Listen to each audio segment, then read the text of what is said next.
Hey there guys, my name is Marcus, and in this video I will show a simple way how you can change the turn off display after time in Windows 11.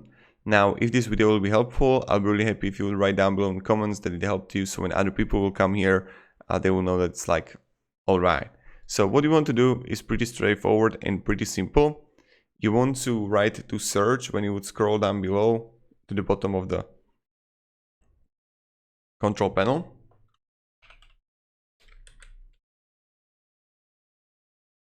Press enter. Now, the next thing that you want to do is to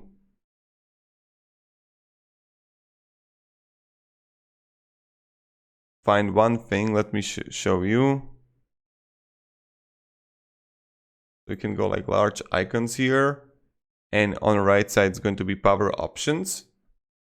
Now, when you're going to click on the power options, you want to click choose one to turn off, and then you're gonna have like turn off the display after 5 hours, put the computer on sleep, and this is what you want to find, and this is where you will find it. So thank you very much guys for watching, and have a great day, and goodbye. See ya.